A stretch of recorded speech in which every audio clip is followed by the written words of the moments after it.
Avant de démarrer la vidéo, j'aimerais remercier les deux tipeurs. Gilbert, alors je donne pas vos noms de famille les gars, mais je voulais quand même vous remercier. Merci pour vos tips et merci, ça fait avancer la chaîne, ça permet voilà Gilbert, en plus de tips, Gilbert, franchement t'es formidable. Et je te demande un instant, je ne veux pas écorcher ton prénom, c'est moi qui te remercie Gilbert, hein. Alors où es-tu mon ami? Là, c'est grâce à ça.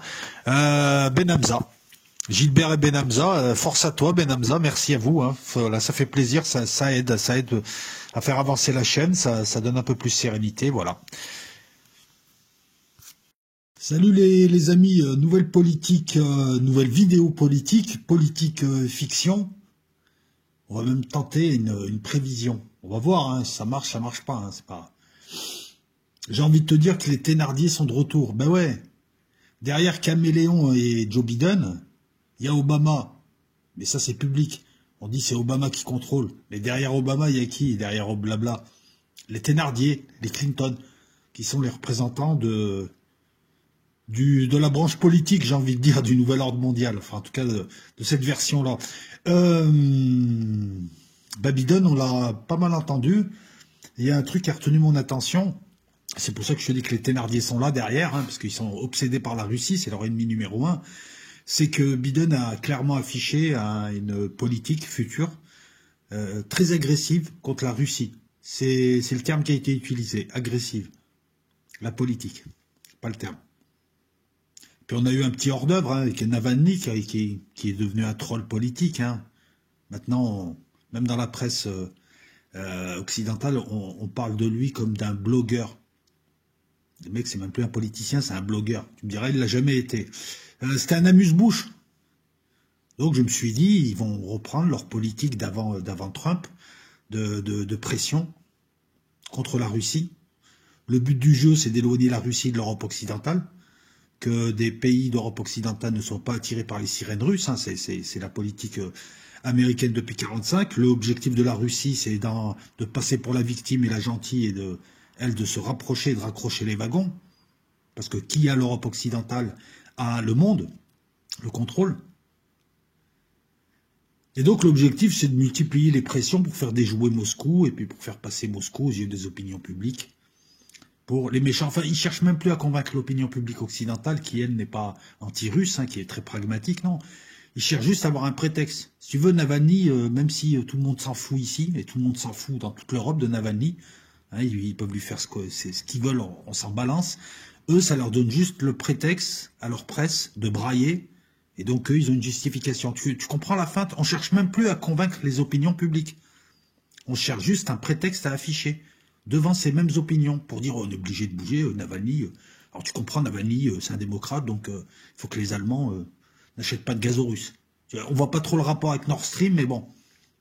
Nord Stream, ça n'a pas marché. Les Allemands sont décidés, parce que c'est quand même leur sécurité énergétique, sont décidés, ils sont prêts à faire des concessions sur autre chose. Avec les Américains, ils sont en discussion. Ils ont déjà investi je ne sais combien de milliards pour développer 2 méthaniers pour le gaz américain. Ils ont dit on vous en achète si vous voulez du gaz, si vous êtes à la rue, on veut bien vous mettre 10 € de gaz, il n'y a pas de problème tous les mois. Mais on va prendre le gaz russe. Il reste 120 ou 150 km de pipeline. Il nous le faut. Et nous, on fait des concessions ailleurs. Donc là, apparemment, ça a bien négocié, puisque les Américains vont relâcher la pression quant à Nord Stream, mais pour revenir de l'autre côté. Et par où ils vont revenir? Par l'Ukraine. Eh oui, c'est à la limite, j'ai envie de te dire, l'Ukraine, c'est là où ils ont le plus la possibilité de faire pression. Alors l'Ukraine, hein, je ne vais pas te faire un long récapitulatif depuis 2014, un petit quand même, hein, pour resituer, hein, En 2014, depuis 2014, il y a des errements. Hein. L'Ukraine est aux mains d'apparatchiks, d'aventuriers, de néo-nazis, d'hommes manipulés par les USA. Elle est fortement endettée. Les combats ne se sont jamais arrêtés. Elle a perdu la Crimée. Elle a quasiment perdu la mer d'Azov, puisque en dominant le détroit de Kertch, les Russes en ont fait un lac. Et il y a le Donbass, que la Russie n'a pas voulu intégrer. La Russie l'a laissé là, et je vais t'expliquer pourquoi, c'est très simple. Hein. La Russie a déjoué le piège. On est allé faire une embrouille devant ses frontières, elle a créé un abcès de fixation et une contre-embrouille. qui a embrouillé ceux qui ont embrouillé. Je sais pas si tu me suis. Non, mais c'est super balèze comme il joue Poutine. Il a réussi à fixer les Ukrainiens, à les affaiblir, à bloquer les Américains, à les pousser dans leur retranchement, en aidant les gens au Donbass. Ben ouais, les Américains, ils font quoi maintenant? Ils vont déclarer la guerre à la Russie. Ils sont arrivés à leurs limites. L'Union européenne aussi. Et en Ukraine, beaucoup de gens commencent à se réveiller. D'un côté, ils ont la Russie, qui peut leur rendre des terres, qui leur propose un marché pour leurs produits qui ne sont pas aux normes de l'Union européenne, pour leurs produits un marché à hauteur de 15 milliards. C'était ce qui était proposé en 2014. De l'autre côté, on leur propose des prêts. Qu'est-ce qu'il a fait, Poutine? On lui a créé une histoire, il a créé un abcès de fixation, il a bloqué, il a remisé, ensuite il a joué le travail de pourrissement, connaissant l'Ukraine et connaissant ceux qui la dirigeaient. Il savait que la situation économique allait s'aggraver, que tous ceux qui étaient anti-russes ou en tout cas neutres allaient un petit peu changer d'avis.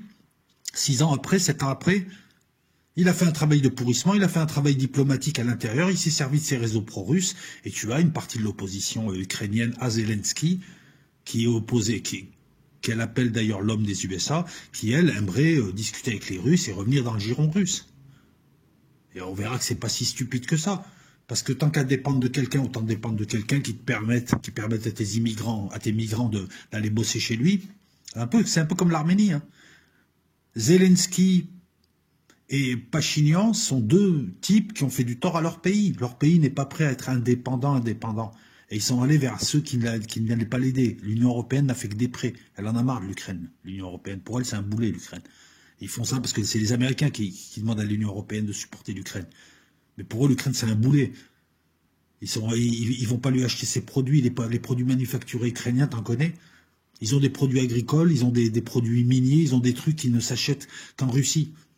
L'Arménie, c'est pareil. 75% de leurs travailleurs immigrés, elles vont en Russie. Et d'un coup, ils se mettent à jouer, ouais, on est pour l'OTAN. Ben, l'OTAN, on a bien vu, elle ne les a pas aidés. Et c'est ce que Poutine, depuis 2014, montre. Voilà, tu veux faire le malin, je te bloque, je te prends des territoires, appelle tes amis américains, on les attend. Ah bah tiens, ils sont pas là, c'est con.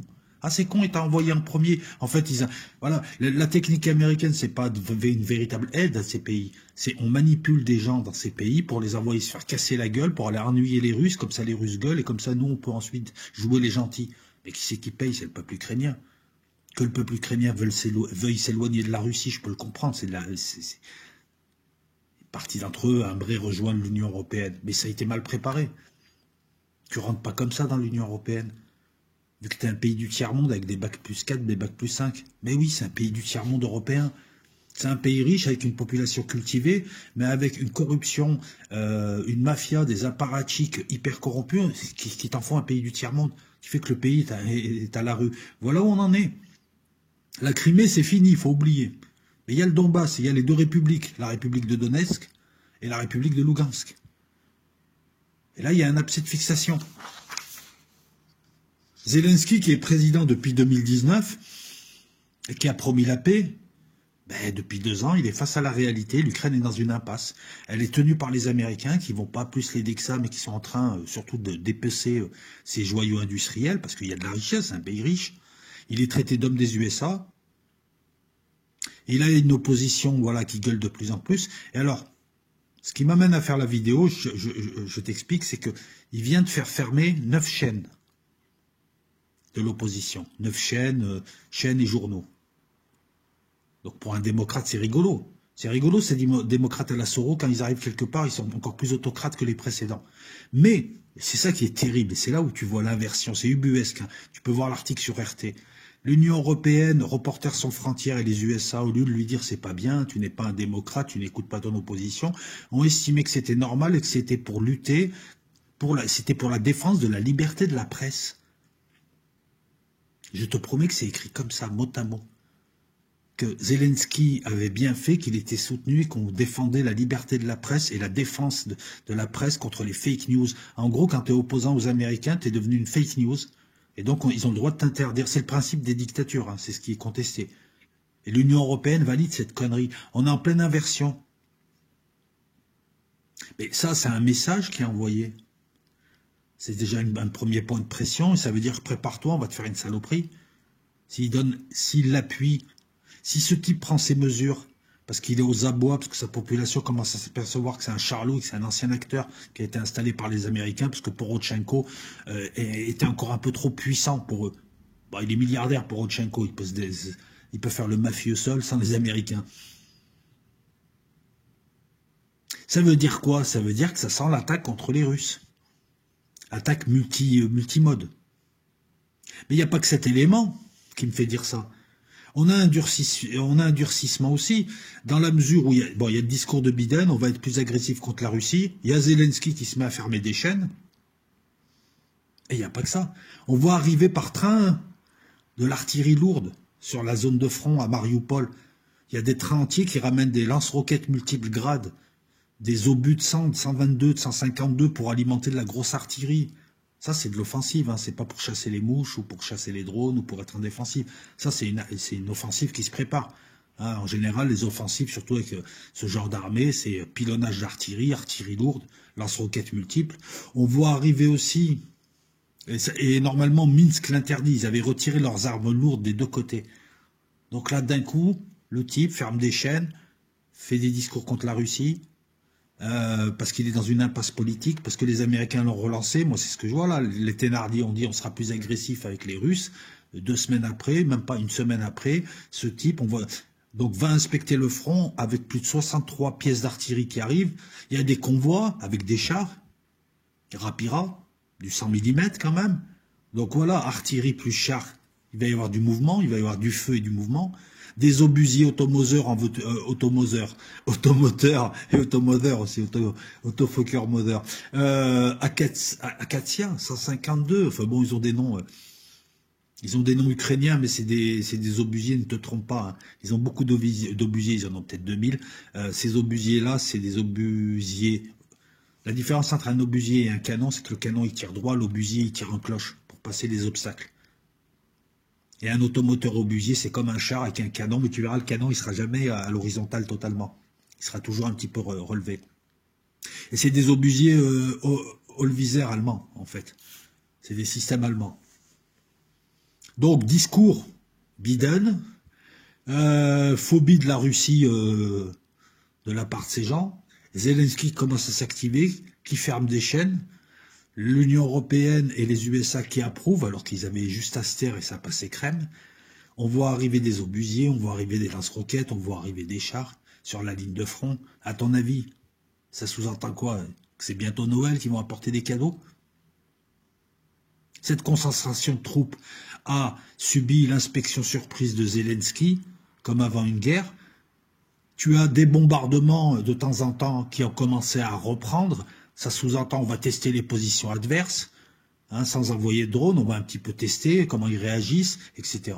Pour moi, ça veut dire une offensive bientôt, ou en tout cas une menace d'offensive bientôt, peut-être pour faire réagir la Russie. Russie qui suit ça. Russie qui est là, qui a un rôle d'équilibrateur. Lorsque le Donbass est attaqué et est mal en point, parce que je te rappelle que d'un côté, il y a à peu près 300 000 hommes, 1 million d'hommes, il y a 300 000 hommes dans l'actif, de l'autre côté, tu as 15 à 20 000 hommes, et ben la Russie n'hésite pas à envoyer soit des militaires défroqués, c'est-à-dire qui se mettent en congé et qui vont combattre, soit la Légion impériale, c'est des monarchies suprématistes russes blancs, alors eux ils mélangent tout, qui envoient quasiment du russe qui veut se bagarrer. C'est supervisé par les services russes, et voilà, donc tu as une aide russe qui fait passer du matos, qui fait passer des troupes, ils vont au front, ils combattent, dès qu'ils ont fini, ils repassent la frontière, ils vont se mettre de l'autre côté. Ni vu ni connu. Bon, il y a des morts. Donc la Russie observe et je pense interviendra à un moment donné. Qu'est-ce que je pourrais te dire? Je vais t'en dire encore des choses. Ça sent la future offensive d'opportunité. En plus, il en a besoin, Zelensky. Ses patrons lui disent de la faire et lui, de toute façon, il est dans la merde. S'il crée une guerre avec la Russie, les USA seraient obligés d'intervenir. Enfin, serait obligé de fournir beaucoup de matériel. Pour l'instant, il fournit surtout du javelin. Et ça souderait sa population. Rien de mieux, quand tu as une population qui t'aime pas trop, de lancer ta guerre. Hein, beaucoup de chefs d'État le font. Comme ça, la population, soit elle se remet à te regarder avec un meilleur œil, soit elle se tait au nom de l'unité nationale. Encore un élément qui me fait dire qu'il y a quelque chose qui va se passer. Reprise des combats au Donbass. Je ne t'ai pas dit qu'il allait y avoir une guerre entre l'Ukraine et la Russie. Je dis juste qu'il y aura une reprise des combats au Donbass pour obliger les Russes à intervenir, pour que Zelensky donne l'impression à sa population de faire quelque chose, hein, pour calmer un peu sa population, pour divertir, et puis pour que les Américains voient qu'il fait pression, puisque c'est un homme à eux. Puis tu as le modèle Azeri en plus, qui inspire pas mal l'armée ukrainienne. L'armée ukrainienne, c'est une armée lourde. La seule chose qu'elle ait de bien, c'est son artillerie. Pourtant, l'Ukraine fabrique ses propres matos, a une industrie de l'armement intéressante, elle fabrique ses radars, elle fabrique du matos à haute valeur ajoutée, elle ne construit pas des jeeps. Hein. Ah, ça construit du canon automoteur, ça construit peut-être sous licence, hein, mais ça construit des turbines, ça construit pas mal de trucs. Des radars de veille. Et comme le Kolchuga qu'il y avait à Alwatia, le Kolchuga c'est un radar de veille longue ukrainien que les Turcs avaient sur leur base d'Alwatia avant que 4 avions détruisent. Je fais une vidéo sur Patreon là. Demain elle sera posée sur Alwatia. Je sais qui a bombardé moi. Hein, si vous voulez savoir, vous allez sur Patreon. Bah ouais, c'est de la pub. Revenons au Donbass. Donc, il y a une collaboration ukraino-turc depuis 2015 et les Ukrainiens, en voyant l'exemple des drones turcs, comment ils ont utilisé en Azerbaïdjan, le modèle Azeri, des types, en 6 semaines, ils ont récupéré des territoires qu'ils n'arrivaient pas à récupérer depuis 30 ans, ça leur a donné des idées pour aller récupérer le Donbass. Encore un élément qui me fait dire qu'il y a quelque chose qui va se passer. Et ce serait bien d'ailleurs que ça se passe... alors c'est... Là, j'ai quelque chose qui me vient en tête, c'est que j'ai l'impression, vous me direz si je dis une bêtise, c'est pas la région où en mars il y a beaucoup de boue, parce que c'est le dégel, et elle a un nom cette boue, mais elle bloque tout le monde, je veux dire, elle va bloquer toute guerre de mouvement. Donc l'époque, par contre, me fait dire que s'il y a quelque chose, il faut que ça se fasse cet hiver, il faut que ça se fasse là très vite. Parce qu'à partir de mars-avril, il me semble qu'il y a le dégel, et le dégel dans certains pays de l'Est, et notamment en Ukraine, c'est voilà pourquoi les chars de l'OTAN ont des chenilles, hein, c'était à cause de ça notamment, et non pas des roues. Beaucoup d'équipements ont des chenilles et pas des roues, enfin en tout cas les armées de l'OTAN dans les années 70-80, c'est parce qu'il y a ce phénomène. Donc s'il y a une offensive, le bémol c'est qu'il faut qu'ils la fassent vite, ou alors ils seront obligés d'attendre l'été. À ce moment-là, pourquoi tu fais une concentration de troupes maintenant? L'offensive, je pense, il y a quelque chose qui va se passer. Si je me trompe, je me trompe. Je vous montre juste comment on analyse, en prenant des informations à droite, à gauche, un petit peu partout, voilà, et en essayant et en posant des modèles. Le modèle, il risque de se passer quelque chose, je le pose là, ça semble coïncider. Maintenant, si ça coïncide pas, s'il n'y a rien qui s'est passé, il y a aussi plusieurs explications, il y a des variables qui changent, il y a peut-être un message qui est passé, où il y a une erreur d'appréciation. Eh oui, quand tu analyses, c'est ça. C'est pas Madame Soleil. Le modèle Azeri leur donne des idées. Qu'a fait l'Ukraine en ce moment? 4e élément. Elle a acheté des drones Bayraktar, des super drones Bayraktar. C'est vrai que c'est du beau modèle. Tout le monde veut en acheter. C'est des drones d'attaque. Ça va lui donner une petite flotte d'attaque. Mais pas sur le Donbass. Plus au sud. Comme si elle voulait couvrir ses flancs. Plus au sud. Elle va les installer là. Ça va être des drones d'attaque, ça va être une aviation à peu de frais. La Russie d'ailleurs a haussé le temps en disant que ces drones, s'ils étaient installés, la menaceraient. Bon, la Russie va utiliser des brouilleurs face à ces drones. Mais tu brouilles quoi? Tu vas brouiller les GPS, tu vas brouiller la liaison entre la station et le drone lui-même. Mais si le drone il est piloté différemment, enfin je sais pas, je me pose des questions à haute voix. En tout cas, il y a une collaboration entre l'Ukraine et la Turquie. Il y a des ventes et des achats de part et d'autre, hein, des radars Kolchuga. Puis là, les drones Bayraktar. Je pense qu'il y aura aussi un transfert de technologie. Et ça indique, voilà, ça indique quelque chose se prépare. On bloque les flancs. On apporte des troupes, on apporte surtout de l'artillerie lourde qui préfigure une offensive sur la ligne de front. On a le feu vert politique des USA, enfin voilà, on est obligé d'y aller parce que si on fait rien, on va se faire virer dans une révolution, une contre-révolution populaire, un petit peu ce qui se passe en Arménie là où les Russes récupèrent la mise. Il y a de fortes probabilités que, d'autant que l'accord de Minsk qui a été signé en 2015 n'est pas vraiment respecté, quoi. Poutine, lui, il a joué fin. Hein. En 2019, lorsque Zelensky est président, en décembre 2019, il arrive, je crois que c'était en Normandie, on appelle ça le format Normandie, c'est la France, l'Allemagne qui font les intermédiaires entre l'Ukraine et la Russie. C'était la première rencontre physique entre Poutine et Zelensky. Poutine l'a joué fine, il y a eu un peu de détente. Poutine a rendu 3 vedettes qui avaient été capturées après l'incident du détroit de Kertch le 25 novembre 2018. Il y avait eu un échange de plus de 200 prisonniers d'un côté. Ça s'était bien passé, mais pour Poutine, il est malin. Tant qu'il y a le Donbass, l'Ukraine est bloquée. Et pendant ce temps, lui, il fait le travail intérieur avec les réseaux pro-Poutine, les réseaux pro-russes, tout ce qui est slave pro-russe en Ukraine, qui, eux, politiquement, vont essayer de virer. Je te rappelle qu'il y a aussi beaucoup de gens qui soutiennent le versant russe. Il n'y a pas qu'au Donbass qui sont pro-russes. Puis il y a plein de gens qui se réveillent maintenant et qui s'aperçoivent que l'aventure occidentale, elle a été malmenée. Le conflit, ça fait 7 ans qui perdure. On est entre 10 et 20 000 morts selon les estimations. Il y a plus d'1 million d'Ukrainiens qui sont partis à l'étranger, c'est des forces vives. Il y a 1,5 million de déplacés intérieurs. L'économie est défoncée. Ce qui reste est tenu par des oligarques. Le pays est ruiné. C'est quasiment une Libye bis. Puisqu'en plus, moi je pense aux Ukrainiens, à travers l'Ukraine, c'est la lutte entre l'OTAN et la Russie, surtout que la Russie n'a rien demandé, elle proposait quelque chose de bien. Parce que, c'est pas que je veuille être pro-Poutine, mais Poutine pense qu'il faut respecter les peuples et leur proposer quelque chose de bien pour les arrimer au bloc russe. Il a une approche soft power économique. Donc les Ukrainiens, regardez où vous en êtes avec vos dirigeants stupides, revenez dans le giron slave, rappelez-vous que vous êtes la deuxième Russie, et nous, ce qu'on vous propose, c'est un marché intérieur énorme, c'est la purée, c'est tout un tas de choses, et puis en plus, voilà, on vous pillera pas, vous avez des ressources aussi qui nous intéressent, vous avez du minerai, mais surtout vous avez des compétences, revenons à une époque, voilà. Voilà ce que propose Poutine.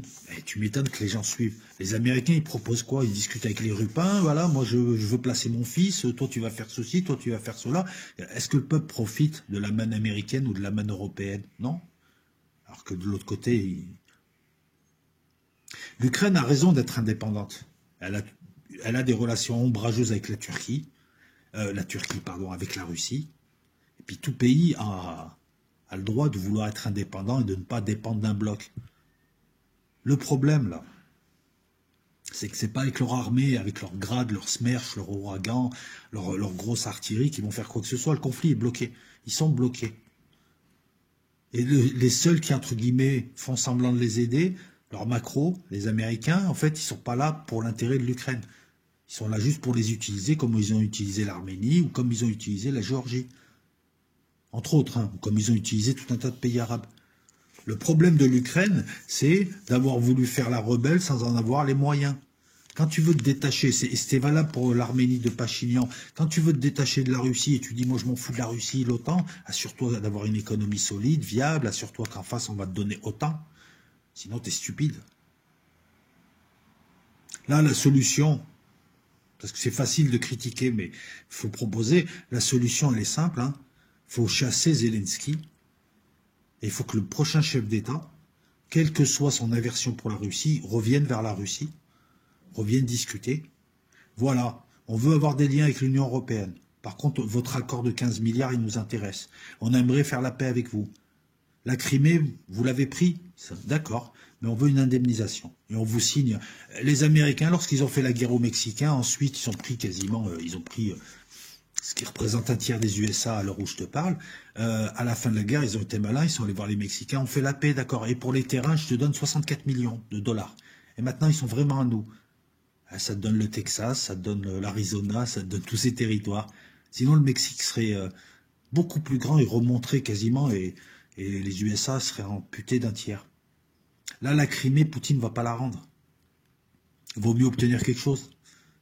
Tu réclames le Donbass, laissez-nous le Donbass, tu donnes un statut au Donbass, une autonomie, mais le Donbass n'est pas indépendant, donc il n'y a pas de perte de territoire. Tu récupères un petit peu l'utilisation de la mer d'Azov, tu expliques aux Russes que voilà, tu es avec eux, mais que tu as le droit quand même d'avoir des liens avec l'Union européenne, voire éventuellement avec les Américains. Tu expliques aux Américains que, bon, vu les circonstances, c'est où vous nous aidez vraiment à récupérer nos terres et à nous développer, ou bien nous, on est obligé quand même d'avancer. Voilà, là, tu es indépendant. Et quand tu recolles les morceaux comme ça va prendre 3-4 ans, Tu vas négocier le gaz, tu vas négocier des prix sur le gaz, tu vas négocier de rester avec l'Union européenne, tu vas négocier sur les pipelines donc du gaz, en échange de la Crimée, etc., etc. Ça, c'est la seule politique que tu puisses faire, que tu puisses mener, et qui puisse te sortir de la crise de manière, comment dire ça, satisfaisante. Et ensuite, c'est à toi de développer ton pays, à réformer l'Ukraine, à lutter contre la corruption, c'est un des pays les plus corrompus du monde, à lutter contre le découpage en précaré par tout un tas d'apparatchiks de l'économie ukrainienne. Tu améliores la société, tu améliores tout ce qui est amélioré, et quand tu es suffisamment fort, tu peux commencer à faire l'indépendant. Et là, tu peux pas, tu es faiblard et tu dépends toujours de quelqu'un. Et celui qui vient t'aider là, en fait, il vient pas t'aider, c'est juste pour taper sur l'autre qui t'utilise. C'est le seul pays européen, enfin il y en a deux, trois, je vais éviter de les nommer, tu as une population éduquée, une population à bac+5 comme je dis, et on dirait un pays du tiers-monde, il a une classe politique du tiers-monde, il a des apparatchiks du tiers-monde, il a une gestion du tiers-monde, c'est impressionnant quoi, c'est impressionnant, parce que c'est un pays riche. Tu peux aussi t'appuyer et t'arranger avec l'Union européenne et travailler avec des pays qui sont plus favorables à la Russie que d'autres. Je pense à l'Allemagne, à l'Italie, à l'Autriche. Et là, tu sors de la crise. Mais là, ce que va faire Zelensky, c'est simple. Si jamais il y a une offensive qui est déclenchée, elle n'ira pas loin. Parce que en face, si tu veux, c'est le Donbass, c'est un peu le Haut-Karabakh, mais sans les montagnes. C'est à base de tranchées, de fortifications, d'artillerie, de guerres de position, voilà. Et si jamais ils ne tiennent pas face à l'armée ukrainienne, t'as les Russes qui débarquent et ils sont collés à la frontière. Donc tu vas pas la gagner cette guerre. Pourquoi tu veux déclencher une guerre que tu ne gagneras pas? La seule voie, voilà, c'est la voie que je viens de te donner. Voilà, c'était une petite vidéo, en tout cas sur l'Ukraine. S'il n'y a rien qui se déclenche, il n'y a rien qui se déclenche. De toute façon, il y a une partie de l'analyse quand même qui se tient. Si quelque chose se déclenche, c'est qu'on aura vu juste. Si vous êtes d'accord, si vous n'êtes pas d'accord, si vous avez des commentaires, n'hésitez pas. La page est pour vous. Et donc sur Patreon, il y a 2 vidéos qui arrivent. Là, il y a 5 vidéos en fait que je prépare. Et il y aura sur Patreon, je vous le dis, dans pas longtemps, il y aura toute une série de conférences avec Fabien que nous ferons en live sur, je pense, nos Patreons respectifs, hein, donc et sur le mien, et ça va être, voilà, on va vous parler un petit peu de théorie des jeux, mais on va vous parler de politique, on va vous parler de droit constitutionnel, on va vous parler de 4 ou 5 siècles d'histoire, avec des liens de cause à effet, donc ça donnera toute une série de conférences sur Patreon. C'est pas là dans l'immédiat, mais ça se fait entre février et mars, le temps qu'on finisse le travail à faire. Voilà, donc merci à toutes et à tous hein, pour votre suivi, pour vos commentaires, et puis je poserai une vidéo dès qu'il y a une vidéo à poser. De toute façon, là je suis les évolutions, mais là je pense qu'il fallait quand même en parler de l'Ukraine. Je sens qu'il y a quelque chose qui va se faire, et éventuellement, s'ils veulent faire un truc, il vaut mieux le faire là maintenant, hein, pendant que c'est gelé. Pendant que ça peut rouler un petit peu, quoi. Enfin, jusqu'à 18 h, parce qu'après, il y a couvre-feu. Hein. Ciao tout le monde.